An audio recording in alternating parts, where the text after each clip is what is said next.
राधे राधे दोस्तों, मैं गौरव शर्मा फिर से आपके साथ।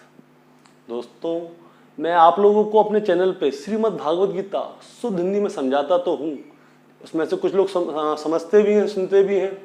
अब सबकी तो पता नहीं, लेकिन मैं अपनी तरफ से जितना हो सकता है उतना अच्छा करने की कोशिश करता ही हूँ। तो मैं कुछ समय पहले मैं कहीं गया था तीर्थ स्थान पे ही, तो वहाँ पे मैं किसी से मिला था। तो उन्होंने कहा था, बेटा देखो, आप गीता सुनते हो, पढ़ते हो, सुनाते हो, जो भी करते हो बहुत अच्छी बात है, लेकिन गीता का संपूर्ण भाव तभी आपको पता चलेगा जब आप गरुड़ पुराण पढ़ेंगे। अब गरुड़ पुराण के बारे में मैंने बहुत कुछ सुना तो हुआ था, लेकिन मैं इतना डीपली उसमें गया नहीं था कि आखिर गरुड़ पुराण है क्या।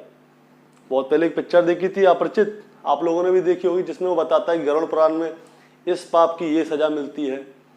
और एक बार मेरे घर पे पाठ भी हुआ था तो मेरे को सुनने नहीं दिया, क्योंकि बहुत से लोग क्या करते हैं, अपने बच्चों को गरुड़ पुराण नहीं सुनाते।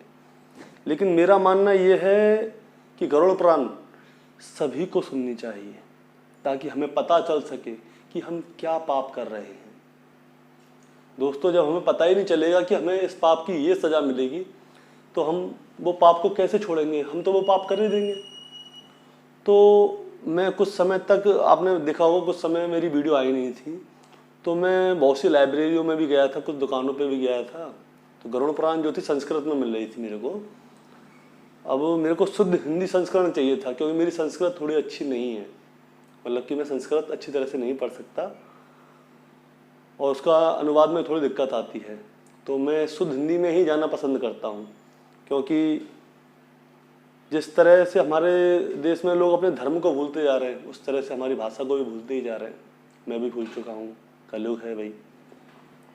तो मैं बहुत सारी लाइब्रेरियों में गया था, मैंने गरुड़ पुराण को वहाँ से लिया, मैंने पढ़ना चालू किया।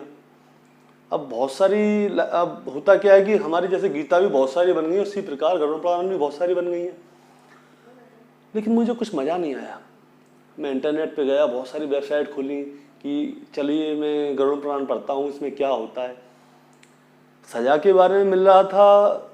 अब मैं थोड़ा फिर अपना शहर छोड़ा, मैं अपना शहर छोड़ के दूसरे शहरों में गया कि चलो यहाँ पे जाके थोड़ी जानकारी ले लेता हूँ। भाई, अब मेरी ऑडियंस मेरे पास आएगी, या आप लोग मेरे को देखेंगे, तो किसी, मैं ऐसा तो नहीं आपके लिए कुछ भी परोस दूँ, सही है ना। तो मैं आपको सही चीज़ ही देना चाह रहा था। तो मैं बहुत सी जगह पे गया था, बड़े बड़े लोगों से भी मिला, मतलब अच्छे लोगों से मिला। वैसे पैसे वाले लोग बड़े नहीं, जो ज्ञानी लोग होते हैं उनसे मिलना भी चाहिए। तो मैं उनसे मिला, तो उन्होंने मेरे को कुछ ज्ञान की बातें बताई और कुछ अच्छी बातें बताई, और उन्होंने कुछ किताबें मेरे को दी कि बेटा ऐसे पढ़ो, शायद इससे कुछ मिल जाए। मैंने कोशिश की, तकरीबन 1-1.5 महीना हो गया मेरे को पढ़ते पढ़ते। तो उसमें बहुत सारा मैंने निचोड़ तो लिया है अपने पास। अब ऐसा नहीं कि एक ही किताब में गरुड़ पुराण से ही हमें सब कुछ मिल जाएगा, गीता का भी सार हमें आना ही चाहिए। इसलिए मैंने गीता पहले पढ़ी हुई है, और बहुत अच्छी तरह से पढ़ी हुई है गीता, तो मैं बहुत समय से पढ़ता आ रहा हूँ। तो अब मैंने एक चीज़ सोची कि आप लोगों को भी मैं गरुड़ पुराण सुनाना चाहता हूँ। आप लोग मेरे को थोड़ा सपोर्ट कीजिए ताकि मैं आपको गरुड़ पुराण सुना सकूँ। तो मैं अब हर सोमवार को सुबह 10 से 11 के बीच में आपके लिए गरुड़ पुराण का एक अध्याय लेके आऊँगा, मतलब एक भाग लेके आऊँगा, जिससे कि मैं शुद्ध हिंदी में आपको समझाऊँगा, जो कि ज़्यादा बड़ा नहीं होगा, जैसे 5-7 मिनट का होगा, क्योंकि सारी बातें तो मैं बता नहीं सकता, बहुत सारी चीज़ें हैं। अब जितना हो सकता है मैं आपको शुद्ध हिंदी में और छोटे रूप में समझा सकता हूँ, वो मैं कोशिश करूँगा। तो आप लोग मेरे को सपोर्ट कीजिए, और मिलते हैं सोमवार को, और आपके लिए गरुड़ पुराण लेके आता हूँ। और हाँ, शनिवार को मैं आपके लिए बहुत सुंदर कहानी लेके आऊँगा, जिससे कि हम भगवान की ओर, भगवान की पूजा करने की ओर कैसे बढ़ें। होता क्या है, आजकल संस्कारों पे शिक्षा भारी हो रही है। लोग अपने बच्चों को पढ़ा लिखा तो देते हैं, लेकिन उनको संस्कार देने में थोड़ी कमियां रह जाती हैं। तो मानना ये है कि दोस्तों देखो, बच्चे हमारे भी होंगे, आपके भी होंगे, मेरे तो बच्चे भी हैं नहीं, मेरी तो शादी भी नहीं हुई, लेकिन जब बच्चों को संस्कार हम नहीं दे पाएंगे सही, तो बड़े होके वो हमारी सेवा कैसे करेंगे।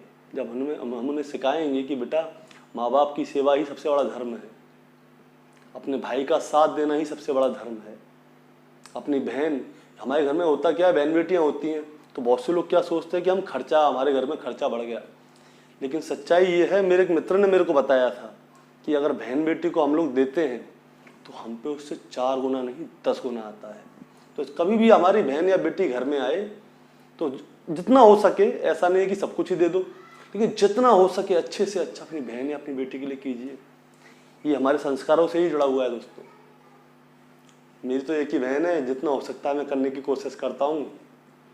अब भगवान ने जितना दिया उतना ही तो कर पाऊंगा। तो चलिए मिलते हैं आपको सोमवार वाले दिन गरुड़ पुराण के पहले अध्याय के साथ, प्लस शनिवार को आपके लिए बहुत सुंदर कहानी लेकर आऊँगा, उसको भी आप सुनिएगा। और जैसे हमारी गीता चल रही है वैसे ही हमारी गीता चलती रहेगी। इस गीता के सभी अध्याय को आपको ध्यान से सुनना है दोस्तों, और इसको ध्यान से सुनेंगे तो आपको पता चलेगा कि भगवान श्री कृष्ण आखिर हमारी ज़मीन पे आए क्यों थे, इस पृथ्वी पर उन्होंने जन्म क्यों लिया था। तो अब शुरू करते हैं। राधे राधे। इस हफ्ते से आपके लिए गरुड़ पुराण और एक अद्भुत कहानी भगवान श्री कृष्ण से जुड़ी हुई। तो बोलिए राधे राधे।